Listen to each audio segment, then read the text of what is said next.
a personal fortune estimated between $14 and $18 billion, and that's only the part you can measure. He controls some of the world's busiest airports, one of the largest global shipping empires on Earth, and luxury hotels that define excess.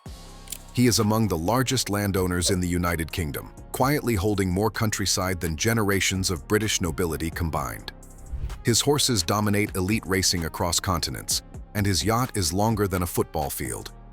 In this video, we're stepping inside the life and the reach of Dubai's secret sheikh. Who Sheikh Mohammed really is and what he's worth. Sheikh Mohammed bin Rashid Al Maktoum is not just the ruler of Dubai.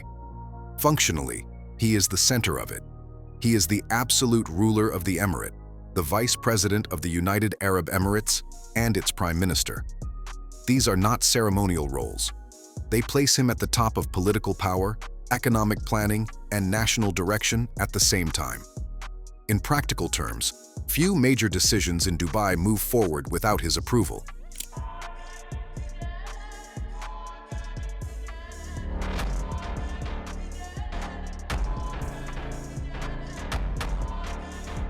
He came to power in 2006 after the death of his brother.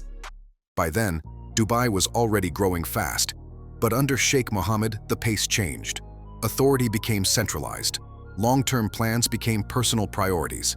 The system began to reflect one person's decisions rather than slow negotiations. For a city built on speed, this mattered. His personal net worth is usually estimated between $14 and $18 billion. That number alone places him among the wealthiest political leaders in the world. But it also tells only part of the story. Much of Dubai's land, companies, and major projects are officially state assets. In practice, they are managed under his direction. The line between what belongs to the government and what belongs to the ruling family is intentionally unclear. This is not an accident. It allows power and money to move together. To put it simply, his wealth does not sit in a single bank account. It sits inside real estate, airlines, ports, hotels, and infrastructure. When Dubai grows, the value of those assets grows with it. When the city attracts money, talent, or trade, the system he controls benefits. This is why his economic reach is often described as larger than his personal net worth suggests. The number measures ownership. It does not fully measure control. Unlike elected leaders, Sheikh Mohammed does not answer to voters. His position comes from royal authority and federal appointment. This allows long-term thinking without political cycles. Supporters see this as efficiency. Critics see it as unchecked power. Both views exist at the same time, and both are based on the same structure. He is also known for being directly involved. He reviews plans, questions timelines, and pushes for faster results. In large governments, this would be unusual. In Dubai, it is expected. The system is designed to reflect his priorities, not debate them.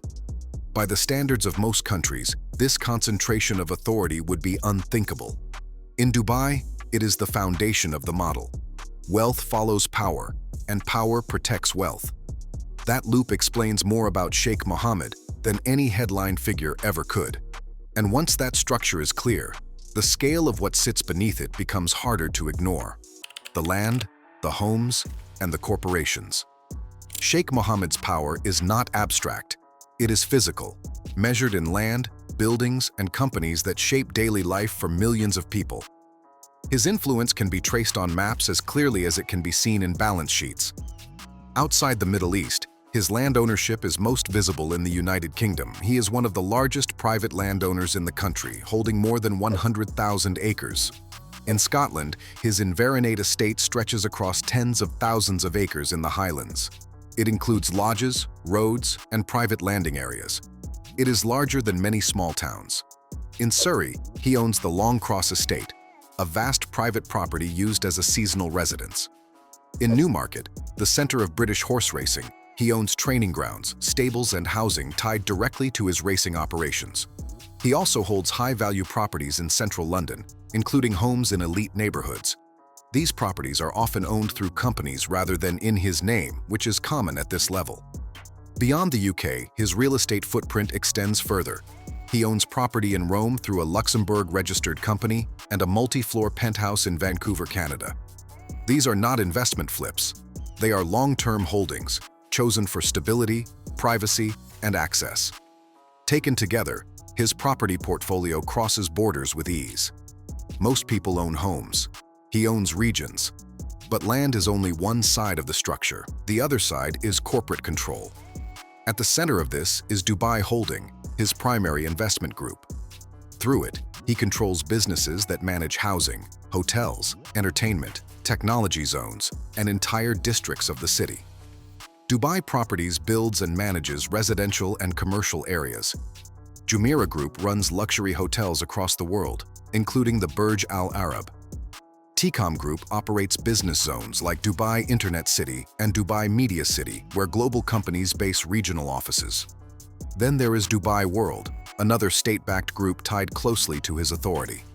Under it sits DP World, one of the largest port operators on Earth, managing terminals in over 100 cities. This gives Dubai influence over global trade routes, not just local commerce. Nakheel, the developer behind the Palm Islands, reshaped Dubai's coastline itself. Emaar, where he holds a major stake, built the Burj Khalifa and controls entire urban districts. These companies do not compete with each other. They move in alignment. Land, housing, transport, tourism, and trade are planned as one system. When a port expands, housing follows. When an airline grows, hotels rise with it. The same authority sits above all of it. This is what makes his empire different. It is not a collection of assets. It is a connected structure designed to reinforce itself. And once that structure is understood, the scale of what he controls next becomes even clearer. The animals of power. Sheikh Mohammed's influence is not measured only in buildings or banks. It is also visible in the animals he owns, which serve as both passion and power. His equestrian empire is one of the largest and most successful in the world, spanning multiple countries and dominating elite racing circuits. At the center of this empire is Godolphin, a global thoroughbred racing stable. Godolphin operates in the United Arab Emirates, the United Kingdom, Ireland, the United States, Australia, and Japan. It is responsible for thousands of race wins, including more than 350 at the highest level, called Group 1 races. Horses from Godolphin compete at the most prestigious events in Europe, the US DAS, and the Middle East. These wins are not just trophies, they reinforce his influence in the international racing community. Owning a horse is one thing. Owning the operation that trains, breeds, and races the top horses worldwide is another.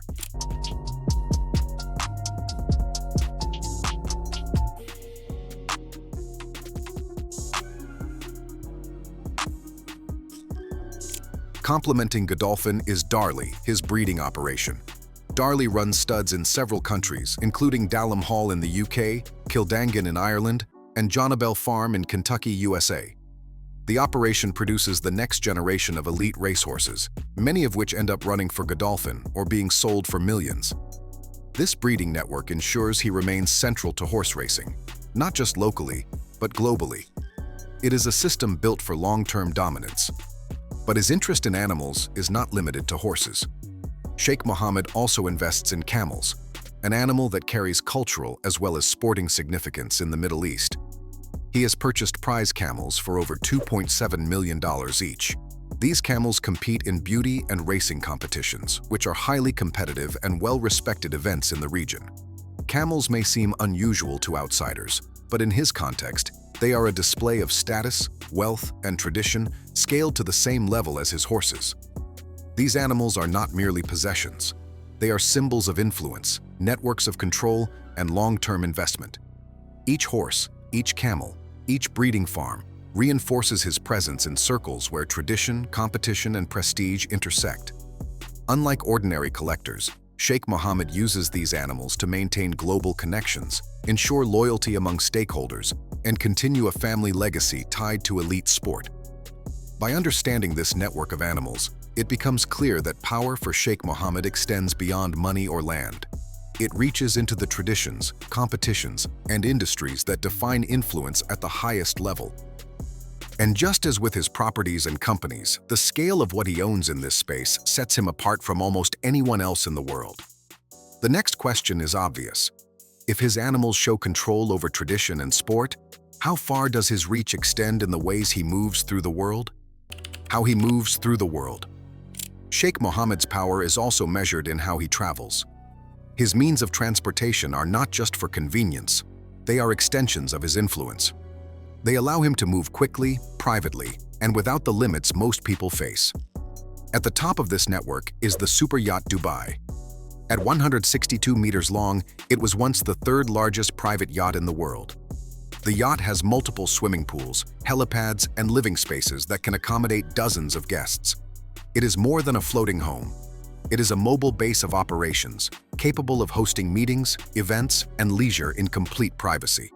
In size and function, it is comparable to a small luxury hotel, but it can sail wherever international waters allow. He owns additional yachts as well, including a Loya, which are smaller but still extremely large and private.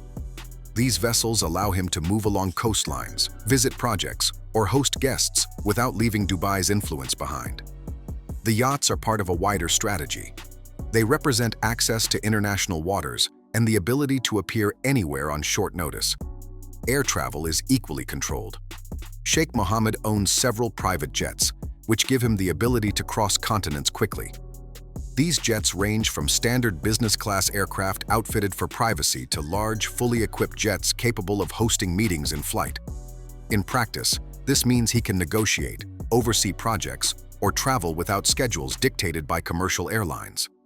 Borders, regulations, and airport crowds rarely slow him down.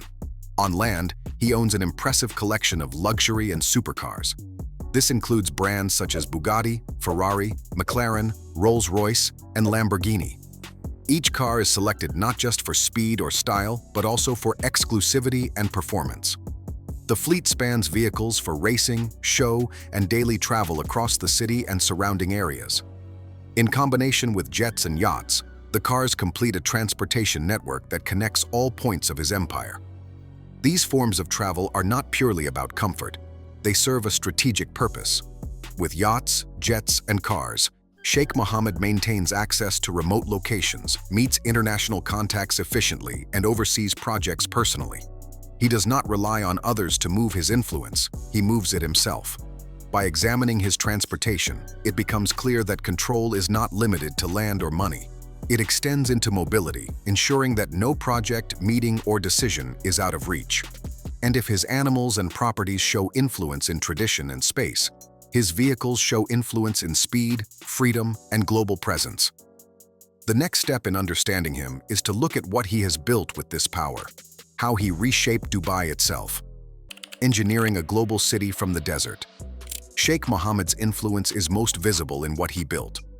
Dubai today is not just a city. It is a collection of projects that would be difficult to replicate anywhere else. The scale, speed, and ambition all stem directly from his authority. Decisions that might take years in other countries happened in months under his direction.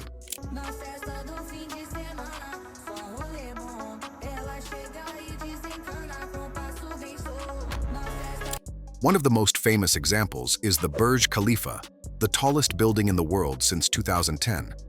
Its construction required new engineering solutions, huge investments, and coordination across thousands of workers and companies. Sheikh Mohammed oversaw the project personally, approving plans and timelines. The Burj Khalifa is more than a skyscraper. It is a symbol of a city willing to push limits. Then there are the Palm Islands, a series of man-made islands that extend into the Persian Gulf. These islands host hotels, villas, and commercial areas. Creating them required moving millions of tons of sand, reshaping coastlines, and developing new environmental and construction techniques. The Palm Islands show not just wealth, but the ability to plan and execute projects that seem impossible. Dubai also became home to the Burj Al Arab, one of the world's most luxurious hotels. With its iconic sail-shaped design, it is a global symbol of Dubai's ambition.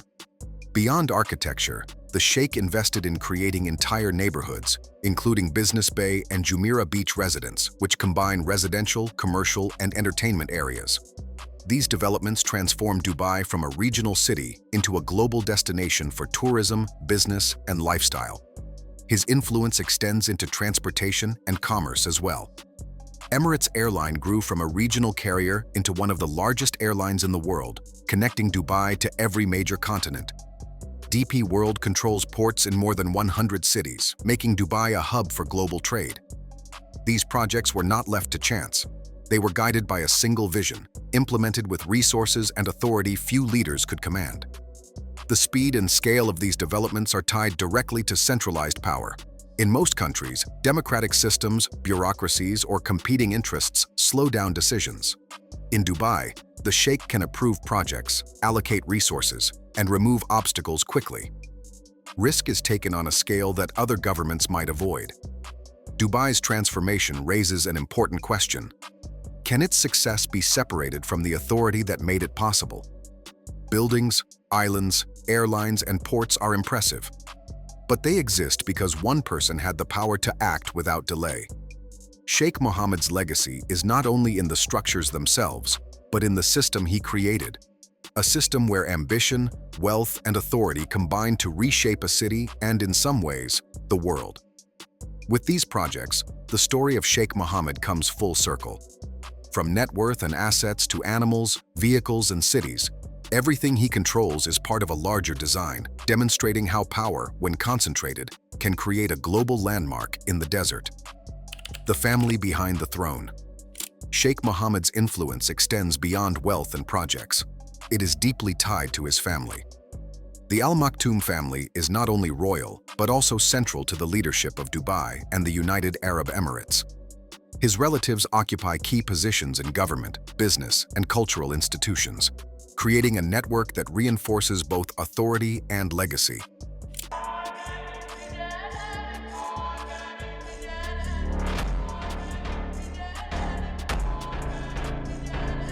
He has several wives and children, and his family life is often intertwined with public and private roles.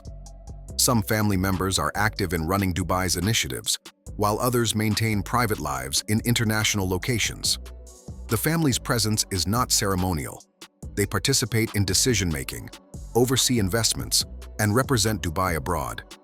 In many ways, the Al Maktoum family operates as an extension of the Sheikh's authority, helping maintain influence across multiple sectors simultaneously. Some family members are prominent in philanthropy and cultural projects. The Mohammed bin Rashid Al Maktoum Global Initiatives, for example, brings together charitable, educational, and healthcare efforts. These initiatives often involve family oversight and participation, showing that influence extends from business and property into society and culture. It is another way the family name remains central to Dubai's identity. The family also manages private estates, stables, and international properties, keeping them within a structured network. Estates in the UK, villas in Dubai, and properties abroad are often used for family members' residence or operational purposes. Even recreational assets like horses, camels, yachts, and cars are closely connected to the family structure, with roles and responsibilities delegated across generations. This ensures continuity and control. However, living at the center of such concentrated power comes with challenges. Family matters are highly private, and disputes or controversies, when they arise, can draw international attention. Decisions affecting family members often intersect with state decisions, blurring the line between private life and governance. This dynamic underscores just how tightly the family is woven into the fabric of Dubai's leadership. The Al Maktoum family is more than a royal household.